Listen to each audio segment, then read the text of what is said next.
नमस्कार, श्री स्वामी समर्थ. स्वागत आहे तुमचं माझ्या अजून एका नवीन ब्लॉगमध्ये. आणि आजच्या ब्लॉगमध्ये मी तुमच्यासोबत माझा जो कास्ट आयरनचा तवा आहे, ज्याला मी नुकतंच खरेदी केलं होतं आणि तो ब्लॉग तुमच्यासोबत शेअर केला होता.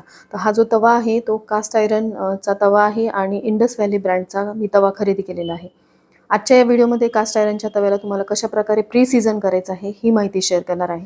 बघा, कास्ट आयरनचे किंवा भिडाचे तवे किंवा भांडी जी असतात ती पूर्ण लोखंडाने बनलेली असतात. लोखंड वितळवलं जातं आणि त्या साच्यामध्ये त्या आकाराची भांडी किंवा तवे हे बनवले जातात. हे जे तवे असतात किंवा ही जी भांडी असतात आपल्या आरोग्याच्या दृष्टीने खूप फायदेशीर असतात. म्हणून एक इन्व्हेस्टमेंट मी कास्ट आयरनच्या डोसा तवामध्ये केलेली आहे. ही भांडी वापरायला खूप म्हणजे जड पण असतात आणि वापरायला सोपी नसतात, कारण ही जर हातातून खाली पडली तर ती तुटू शकतात. म्हणून याला काळजीपूर्वक हाताळावं लागतं. म्हणून सुरुवातीला एकच इन्व्हेस्टमेंट मी डोसा तव्यामध्ये केली आहे, कारण डोसा तवा आपण कधीतरी वापरतो. पण याचा फायदा आपल्याला होणार आहे, कारण नॉनस्टिकपेक्षा कधीही लोखंडाची भांडी ही आपल्या आरोग्याच्या दृष्टीने फायदेशीरच असतात. तर हा जो लोखंडाचा तवा मी खरेदी केलेला आहे,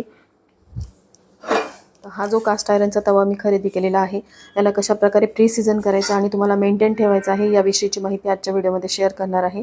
त्यामुळे व्हिडिओ स्किप न करता शेवटपर्यंत बघा. चॅनलवर तुम्ही पहिल्यांदा असाल तर नक्कीच सबस्क्राईब करा. तर चला आता प्री सीझन कसं करायचं ही माहिती मी तुमच्यासोबत शेअर करते. तर पहा, हा जो डोसा तवा मी घेतलेला आहे हा आहे इंडस व्हॅली ब्रँडचा आणि अशा प्रकारे पॅकेजिंगमध्ये आला होता. आधीच मी त्याला ओपन केलेलं होतं, पण अजूनही वापरलेला नाही, कारण मला तुमच्यासोबत याचं सगळं जे डिटेल आहे ते शेअर करायचं होतं. तर बघा, हा जो तवा आहे अशा प्रकारे आहे, खूप जड आहे, 2.5 किलो याचं वजन आहे आणि या डोसा तव्याचं डायमीटर जे आहे ते 10.8 इंचेसचं आहे. या डोसा तव्यासोबत एक स्पॅच्युला पण आलेला आहे डोसा तुम्हाला टर्न करण्यासाठी, आणि यासोबतच एक इन्स्ट्रक्शन मॅन्युअल दिलेलं आहे, ज्यामध्ये सगळी माहिती आहे. पण तरी देखील मी तुमच्यासोबत सगळं शेअर करत आहे की डोसा कशाप्रकारे वापरायचा आहे बिफोर द फर्स्ट यूज, आणि काय काय तुम्हाला काळजी घ्यायची आहे, त्यानंतर मेंटेन कसं ठेवायचं हे सगळं मॅन्युअल दिलेलं आहे आणि त्यानुसार तुम्हाला हा तवा जो आहे तो वापरायचा असतो. तर आता सुरुवात करूयात या तव्याला प्री सीझन करण्यापासून. तर सीझनिंग म्हटलं की याला तेल वगैरे तुम्हाला लावायचं असतं असा तुमच्या मनामध्ये प्रश्न येऊ शकतो. तर होय, लावायचं आहे. जरी हा ब्रँडचा तवा असला तरी लोखंडापासून बनलेला तवा आहे.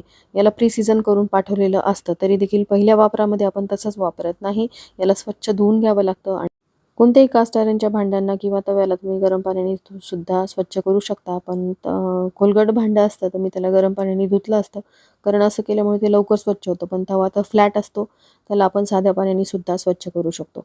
आता त्या तव्याला तुम्ही तसंही सुकू देऊ शकता किंवा डायरेक्ट तुम्ही गॅस फ्लेमवरती ठेवलं तर त्याला तुम्ही गरम करून घेऊ शकता. तर गरम केल्यानंतर तुम्ही बघू शकता यावरती गंज तुम्हाला दिसत आहे. तर याला प्री सीझन करावं लागेल, नाही तर डोसे जे आपण बनवू ते आपले काळपट बनतील किंवा असे ब्राउनिश कलरचे बनतील. म्हणून हा वरचा जो गंजाचा थर आहे तो आपल्याला काढून टाकावा लागतो, त्यासाठी प्री सीझनिंग करायची असते. तर या तव्याला तेल लावण्यासाठी मी या सिलिकॉन ब्रशचा वापर केलेला आहे. या ब्रशच्या जागी तुम्ही एक कांदा वापरू शकता.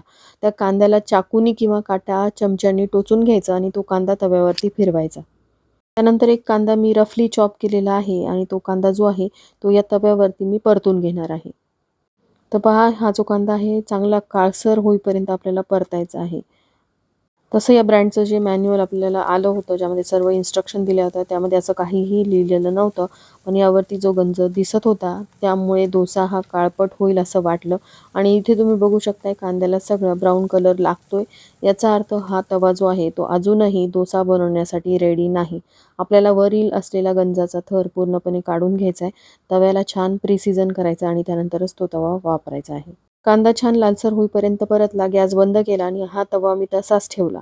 त्यानंतर संध्याकाळी परत एक कांदा नवीन कट करून घेतला आणि तो कांदा परत मी या तव्यावरती परतून घेत आहे. त्यानंतर हे दोन्ही कांदे काळपट होईपर्यंत मी या तव्यावरती परतले. आता गॅसची फ्लेम मी बंद केली आणि हा तवा जो आहे तो पूर्ण थंड होण्यासाठी आपल्याला तसाच ठेवायचा आहे. थंड झाल्यानंतर सगळे कांदे जे आहेत ते मी काढून घेतले. डोसा बनवण्यापूर्वी परत एकदा या तव्याला मी स्वच्छ धुवून घेत आहे. थोडंसं साबण लावलं आणि या तव्याला छान घासून घेतलं आणि स्वच्छ पाण्याने धुतलेलं आहे आणि तवा छान क्लीन करून घेतलेला आहे.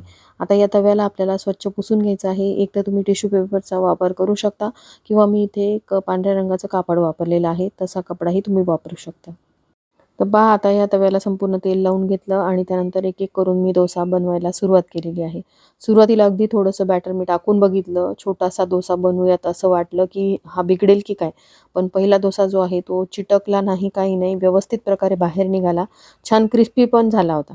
त्यानंतरचा दुसरा डोसा जो आहे तो थोडासा बिघडला. आता सुरुवातीला आपले कोणताही तवा आपण घेतला नॉनस्टिक सोडून, तर त्या तव्यावरती आपले डोसे हे बिघडतातच. सुरुवातीचा माझा डोसा छान झाला म्हणून मी बॅटर थोडंसं जास्त टाकलं आणि हा डोसा जो आहे तो व्यवस्थित झाला नाही, तो बिघडला.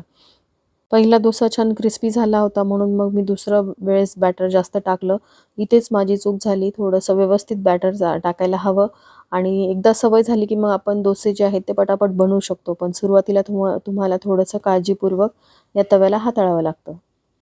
आपल्या बऱ्याच जणींकडे नॉनस्टिक दोशे तवे असतात आणि त्या तव्याला डोसा जो आहे चिटकत नाही, खूप इझिली बाहेर निघतो. पण नॉनस्टिक तवा जो आहे तो एक टॉक्सिक केमिकल रिलीज करत असतो. म्हणून मग तुम्ही नॉनस्टिकची भांडी जी आहेत ती शक्यतोवर स्वयंपाकघरामध्ये टाळायला हवीत आणि जर तुम्ही कास्ट आयरनची भांडी घेण्याचा विचार करत असाल तर नक्कीच तुम्ही यामध्ये इन्व्हेस्टमेंट करा. आता माझा तिसरा डोसा तुम्ही बघू शकताय, खूप छान झाला होता आणि असेच माझे बाकीचे डोसे देखील पटापट झाले. या तव्यावरती तुम्हाला पोळी असेल, पराठे असतील, ऑमलेट असेल बनवता येईल. याशिवाय इन्स्टंट रवा डोसा असेल, उत्तप्पा असेल, तो देखील तुम्हाला बनवता येईल. तर बघा थोडंसं जड आहे, वापरायला थोडासा अवघड आहे, तरी देखील आपल्या आरोग्याच्या दृष्टीने हा अतिशय महत्त्वाचा तवा आहे. कारण हा कास्ट आयरनचा आहे. त्यामुळे या तव्यामध्ये किंवा कास्ट आयरनच्या भांड्यामध्ये तुम्ही नक्कीच इन्व्हेस्टमेंट करा. तर मैत्रिणींनो, हा होता आजचा व्हिडिओ. कास्ट आयरनच्या तव्यांना कशाप्रकारे प्री सीझन करायचं आणि मेंटेन ठेवायचं ही माहिती तुमच्यासोबत शेअर केलेली आहे. हा व्हिडिओ तुम्हाला थोडा जरी हेल्पफुल वाटला असेल, आवडला असेल तर इतरांसोबत हा व्हिडिओ शेअर करा, व्हिडिओला लाईक करा आणि चॅनलला सबस्क्राईब करायला विसरू नका. भेटूयात अशाच एका नवीन व्हिडिओसोबत. तोपर्यंत सर्वांना बाय आणि श्री स्वामी समर्थ.